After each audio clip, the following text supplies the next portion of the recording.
Puji Tuhan, Shalom. Ketemu lagi dengan saya, Herol Malingkas. Seperti biasanya, sebelum saya akan berbagi akan firman Tuhan bagi kita semua, saya minta untuk kita berdoa sejenak. Kita berdoa. Bapa di surga, hamba berterima kasih mengucap syukur kalau pada saat ini Tuhan lagi boleh mempercayakan hamba-Mu untuk menyampaikan akan firman-Mu di kanal YouTube hamba-Mu ini.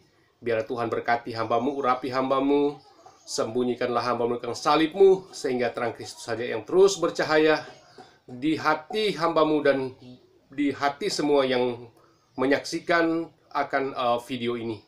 Berkati dalam nama Yesus Kristus. Haleluya, amin. Puji Tuhan. Saudara-saudara yang saya banggakan, yang saya muliakan di dalam nama Tuhan Yesus Kristus, materi firman Tuhan pada saat ini saya ambil di dalam kitab Mazmur pasal 18, ayatnya yang kedua sampai ayat ketiga. Mazmur pasal 18 ayat 2 dan 3 saya akan bacakan bagi kita semua. Ia berkata, "Aku mengasihi Engkau, ya Tuhan, kekuatanku. Ya Tuhan, bukit batuku, kubu pertahananku dan penyelamatku. Allahku, gunung batuku, tempat aku berlindung, perisaiku, tanduk keselamatanku, kota bentengku."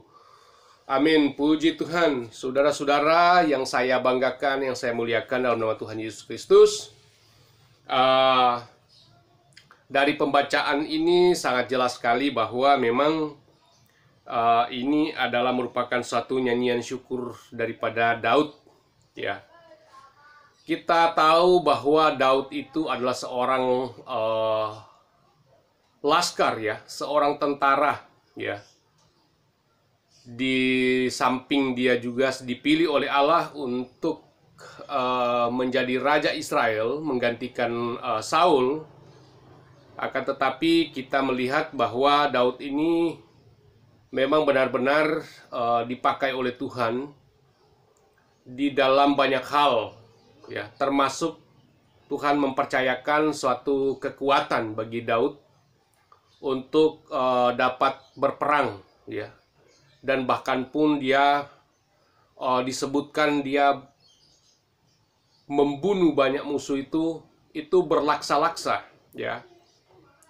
Sehingga ungkapan itu justru dapat menimbulkan sakit hati terhadap terhadap Saul, karena rakyat berseru-seru bahwa kalau Saul hanya membunuh musuh hanya beribu-ribu, tetapi Daud membunuh musuh itu berlaksa-laksa.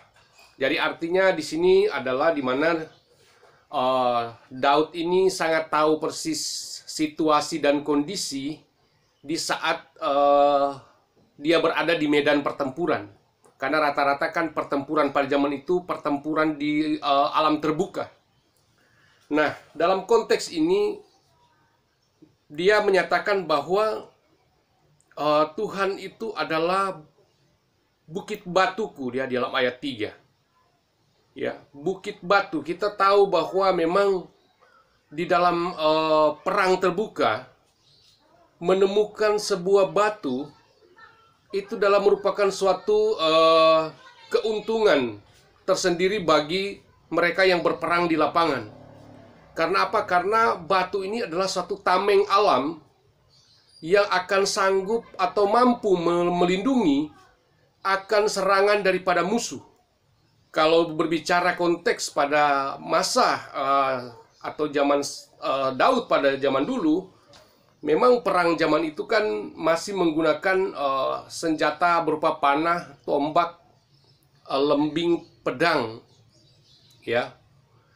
Jadi serangan-serangan dari musuh, terutama panah atau tombak atau lontaran-lontaran batu, itu ketika mereka berada di sebuah celah batu atau bukit batu, maka itu dalam merupakan suatu strategi atau posisi yang sangat menguntungkan ya.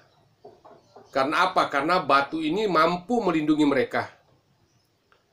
Nah, jadi di sini memang kita melihat bahwa karena dia menyebutkan bahwa ayat 3 ini, Tuhan adalah bukit batuku dan kubu penyelamatku, kubu pertahananku dan penyelamatku, ini kan sangat jelas sekali bahwa ini adalah merupakan perkataan dia, dan dia melukiskan bahwa Tuhan itu, Allah yang dia sembah itu adalah persis sama seperti batu yang di tempat atau di medan perang yang banyak kali memberikan perlindungan terhadap dirinya.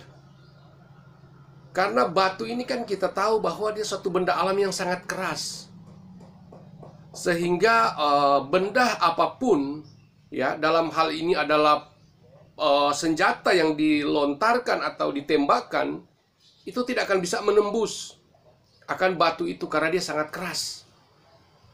Sehingga itu yang saya sebutkan tadi, memberikan keuntungan kepada mereka yang sedang berperang ketika mereka menemukan sebuah batu di alam terbuka atau di medan perang. Itu posisi yang sangat strategis dan menguntungkan. Sehingga dari balik batu di mana mereka berlindung, itu dapat melakukan juga serangan balik yang sangat presisi, yang sangat tepat.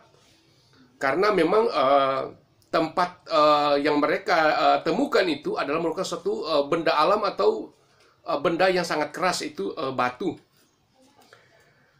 Saudara-saudara yang saya kasihi dalam Tuhan, tentu saja ini adalah merupakan suatu metafora, ya, suatu kiasan yang memang Daud ini merasakan kebaikan Tuhan, pertolongan Tuhan, kemenangan-kemenangan yang dia peroleh selama dia berperang melawan musuh-musuh Israel.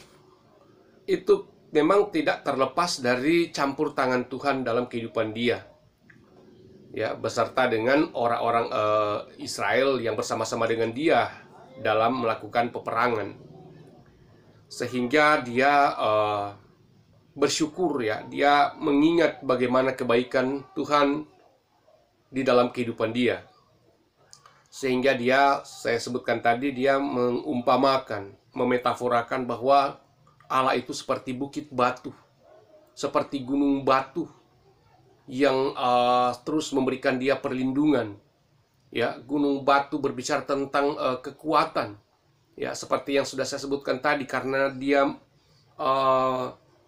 menganalogikan, mengaitkan akan pengalaman hidup dia sebagai seorang tentara, seorang laskar di dalam peperangan dia, sehingga dia melihat bagaimana kelebihan, keuntungan, rasa nyaman dia ketika menemukan sebuah batu, atau dia berada di balik batu, di balik celah batu, yang dia melihat bahwa ini adalah merupakan suatu tempat yang sangat nyaman, ya. Ya, tidak mudah musuh akan menemukan dia ketika dia juga berlindung di balik batu itu. Bagaimana dia melihat bahwa panah, tombak, lembing, atau apapun senjata yang dilontarkan, yang ditembakkan, semua itu terpatahkan. Semua itu tidak ada apa-apanya, karena ada yang melindungi dia, yaitu bukit batu, yaitu gunung batu, yang dalam hal ini adalah Allah sendiri, yang jauh melebihi daripada batu yang bersifat alami. Karena Allah melindungi dia dimanapun dia berada. Bahkan pun Allah memberikan dia kemenangan di dalam setiap peperangan iman, peperangan pergumulan dia. Sehingga apa? Sehingga dia berkata bahwa Allah itu, Tuhan adalah bukit batu, kubu pertahanan dan penyelamatku. Jadi mereka yang berlindung di bukit batu, sudah pasti mereka akan terlindungi, terselamat. Mereka akan luput dari serangan-serangan musuh. Demikian juga Dia merasakan bahwa ketika dia berlindung kepada Allah, kepada Tuhan yang adalah gunung batu, bukit batu, tempat pertahananku, kubu pertahanan, maka dia mengatakan bahwa itu semua memberikan dia keselamatan, memberikan dia kelepasan dari musuh. Dia merasakan kekuatan, merasakan keamanan di dalam kehidupan dia.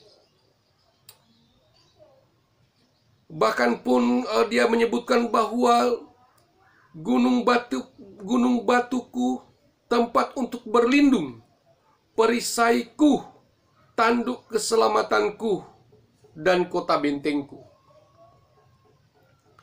Saudara-saudara yang kasih dalam Tuhan, tentu saja di dalam kehidupan saya dan saudara, kita juga memerlukan gunung batu itu.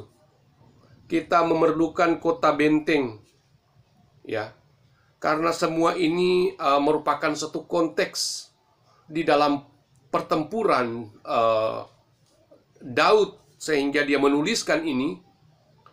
Maka dalam hal kehidupan saya dan saudara, kita semua, ya, terutama para pemirsa YouTube yang saya banggakan, yang saya muliakan, ya, saya tahu, ya, Anda juga saat ini memerlukan akan gunung batu itu, sangat memerlukan akan kota benteng itu, sangat memerlukan akan kubu pertahanan,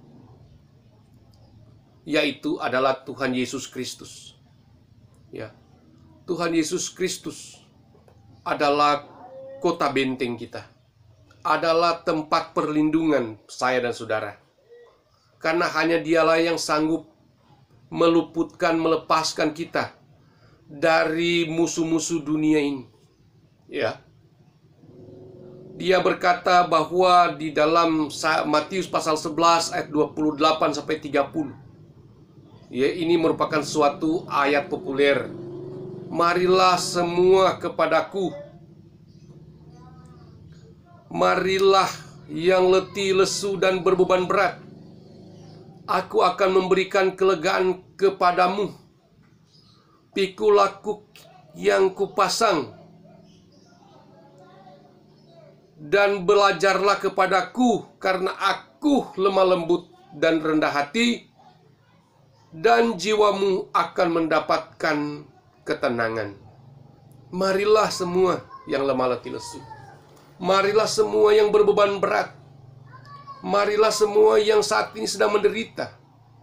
Ya. Marilah semua yang saat ini sedang bersedih. Marilah semua yang saat ini sedang di dalam keadaan pergumulan. Marilah semua yang saat ini sedang dalam keadaan sakit, dalam keadaan putus asa, dalam keadaan kebimbangan, kekhawatiran, dalam keadaan ketakutan. Marilah semua yang diperhadapkan dengan tekanan, penderitaan.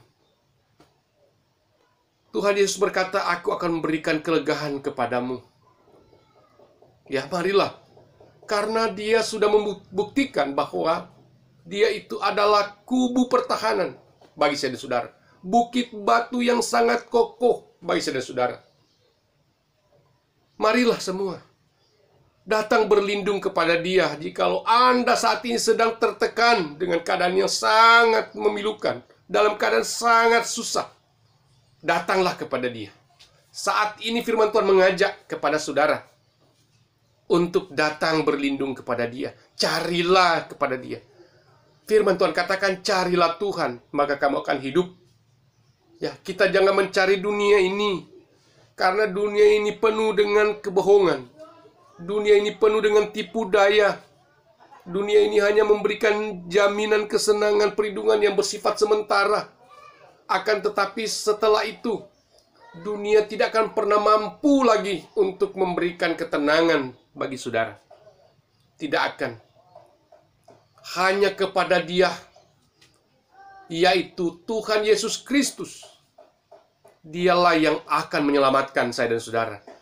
Dia adalah penyelamat saya dan saudara. Berlindunglah kepada Dia. Karena saya dan saudara, kita semua ini sedang di dalam medan pertempuran.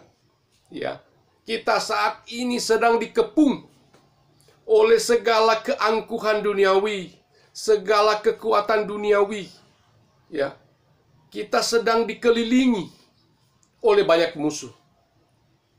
Oleh sebab itu, kepada siapa kita akan meminta tolong kalau bukan kepada Tuhan Yesus Kristus, yang adalah kubu pertahanan, tempat perlindungan, gunung batu, benteng keselamatan.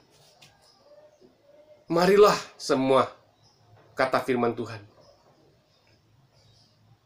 Dalam Yesaya pasal 28 ayat 16, sesungguhnya aku meletakkan dasar di Sion, sebuah batu yang teruji, sebuah batu penjuru yang mahal, suatu dasar yang teguh.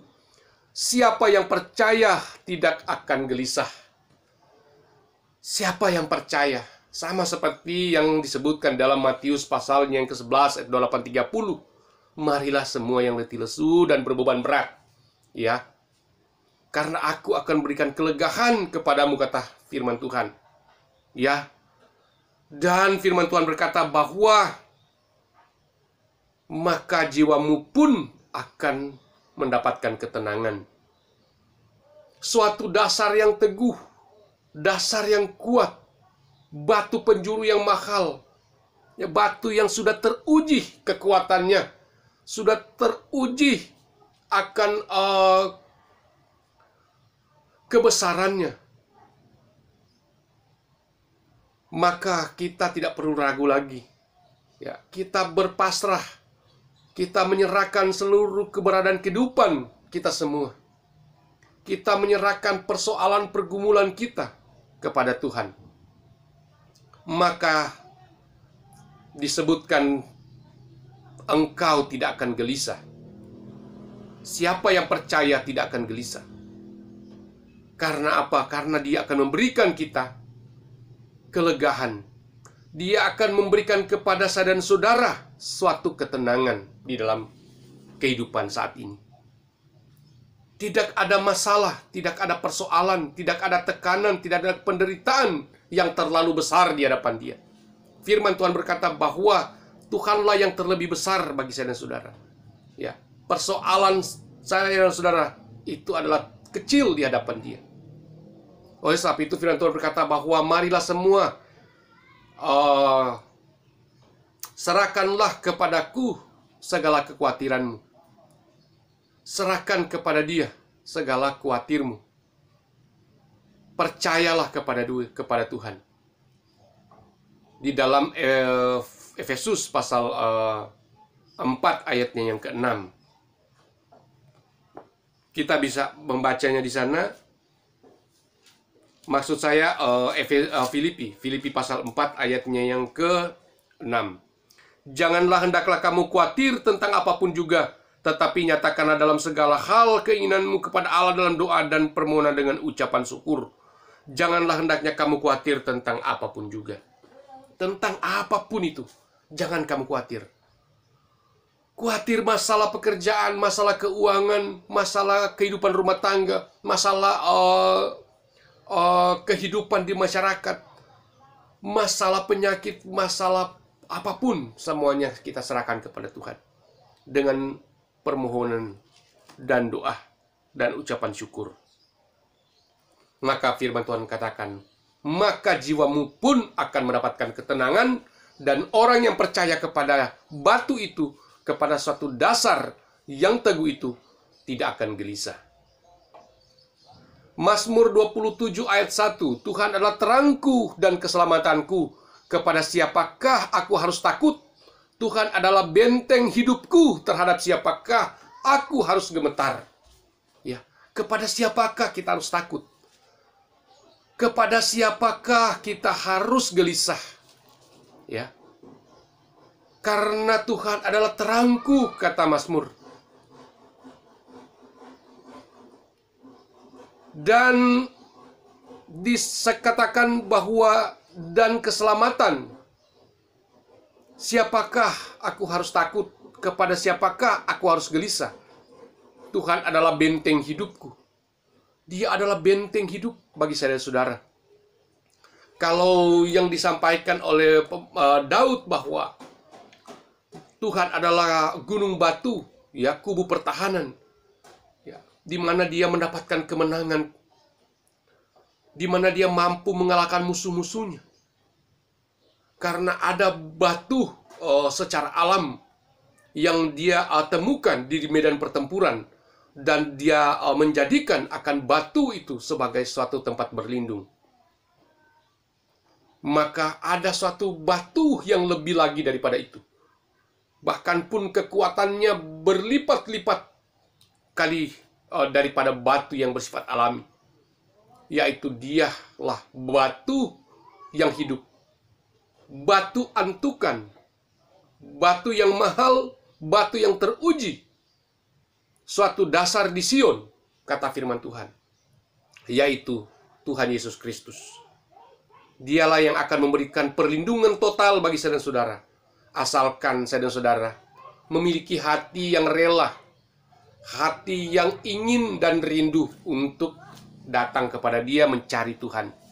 Ya, firman Tuhan katakan bahwa janganlah kita menjauhkan diri dari pertemuan-pertemuan ibadah seperti yang dilakukan oleh kebanyakan orang. Tetapi marilah kita saling menasihati, saling menghibur, saling menguatkan satu dengan yang lain di dalam suatu ibadah. Jadi ibadah itu akan memberikan perlindungan bagi saya dan saudara. Mencari Tuhan dalam pertemuan ibadah itulah diibaratkan seperti pembacaan kita tadi, di mana saya dan saudara akan terus di backup, akan terus diproteksi oleh kekuatan Allah yang sangat besar, yaitu Dialah batu yang hidup, gunung batu, kubu pertahanan yang hidup, yang akan senantiasa menjaga, memelihara saya dan saudara dimanapun kita pergi dan berada. Dalam keadaan apapun dunia ini, saudara tidak akan perlu takut dan khawatir, tidak akan perlu gelisah. Karena ketika Anda terus bergumul, bersekutu di dalam pertemuan-pertemuan ibadah, kita berdoa secara pribadi, kita membaca Alkitab, merenungkan firman Tuhan, memberikan waktu-waktu kepada Tuhan untuk berhubungan dengan Tuhan di dalam persekutuan pribadi Anda, maka disitulah Anda sedang membangun kubu pertahanan. Anda sedang membangun kota benteng.